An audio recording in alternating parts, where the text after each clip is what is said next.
Hello and welcome back to another episode.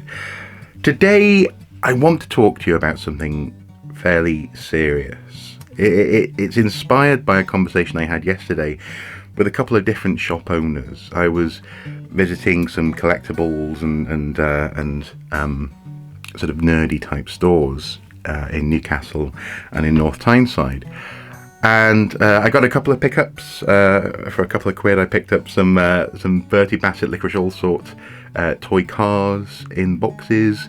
Very niche, but I love Licorice All Sorts. I'm a bit of a connoisseur of licorice flavoured things. I thought they were quite cool. And I also got the werewolf from the real, inverted commas, Ghostbusters toy collection. Basically, I'm rebuilding the collection of the toys that I had when I was a kid, I think, up there alongside the Lego Ecto 1, which I really should bring down from the shelf. It's been a few months and I think it probably needs dusting and playing with, frankly.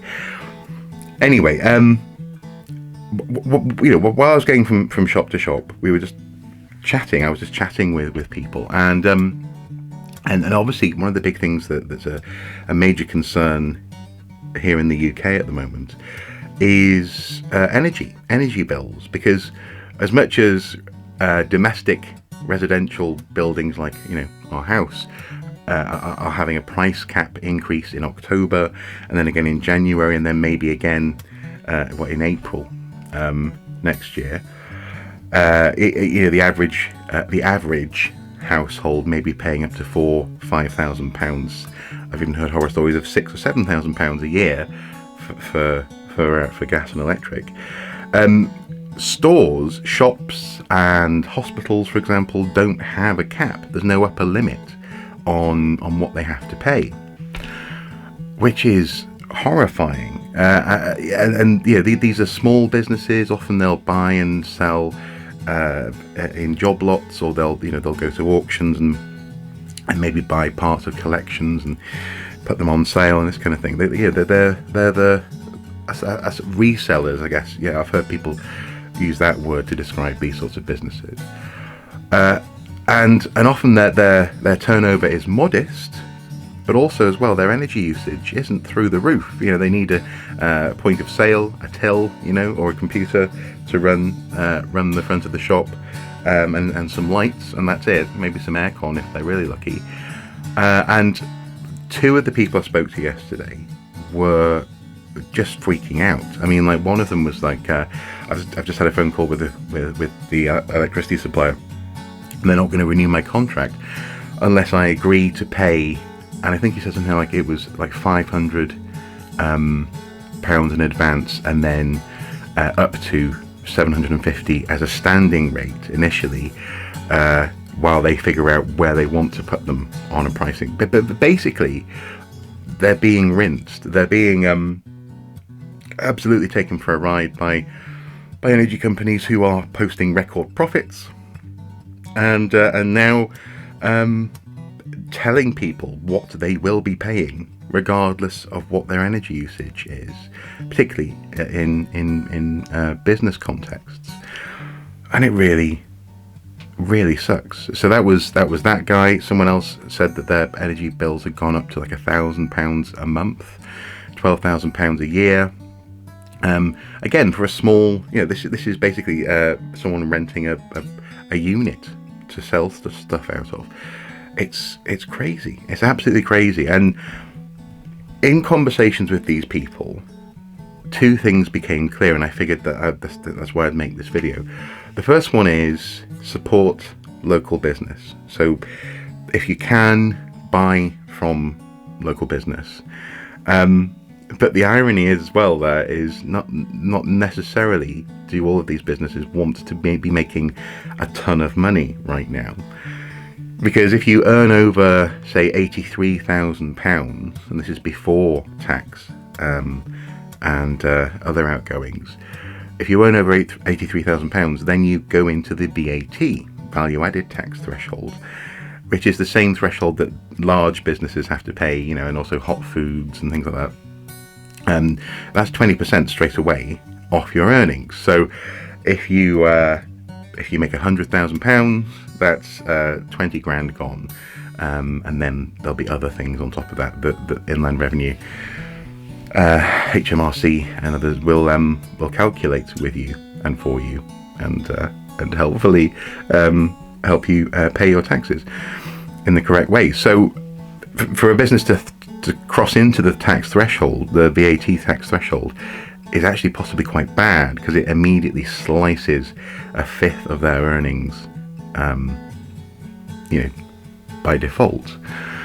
And this is particularly problematic because often, as I say, people are buying their stock from either private collectors who are selling, for example, their Ghostbusters figures, this kind of thing, or from auction houses, none of whom, private collectors definitely don't, and auction houses don't charge VAT.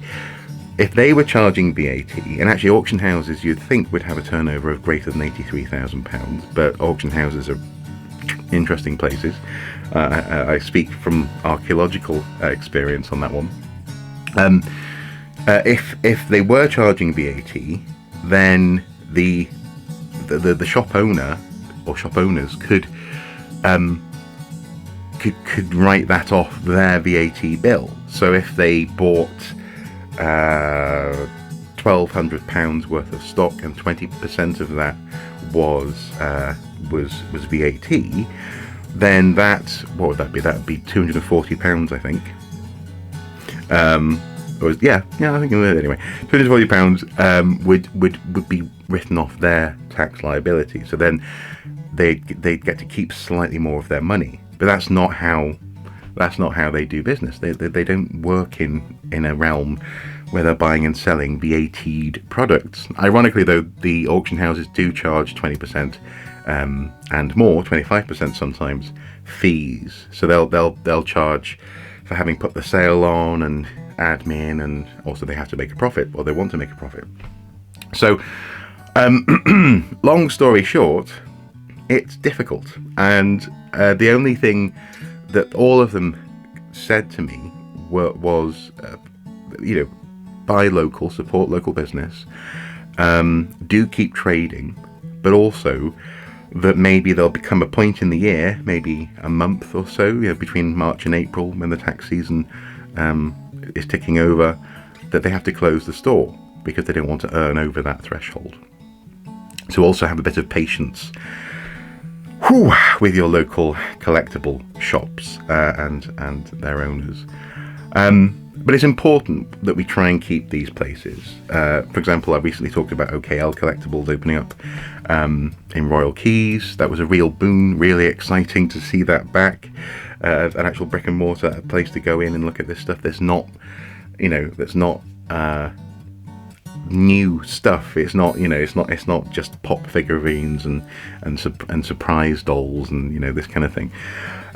These stores are important, and some of my favourites are on the cusp. They are on the edge. In Newcastle, a couple of places I went to, they were like,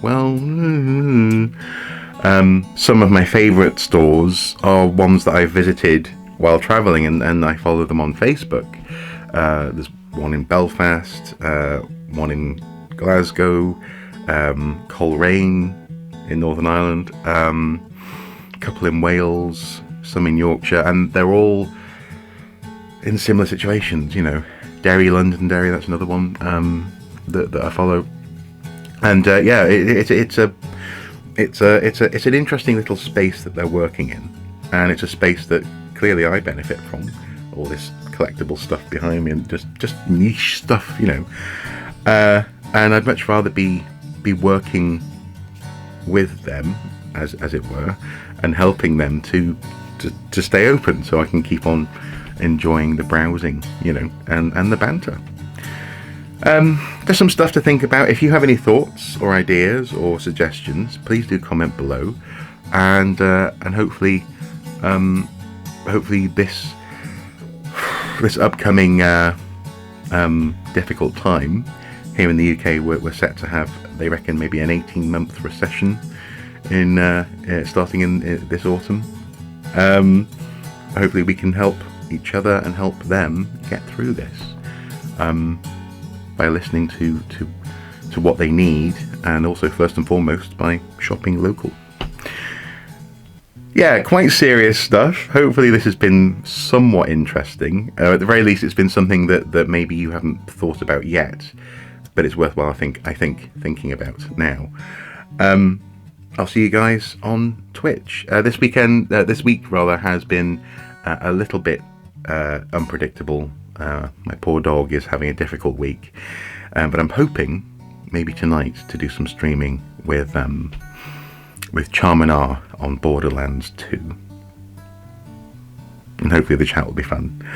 Anyway guys, until next time, do take care. Bye bye.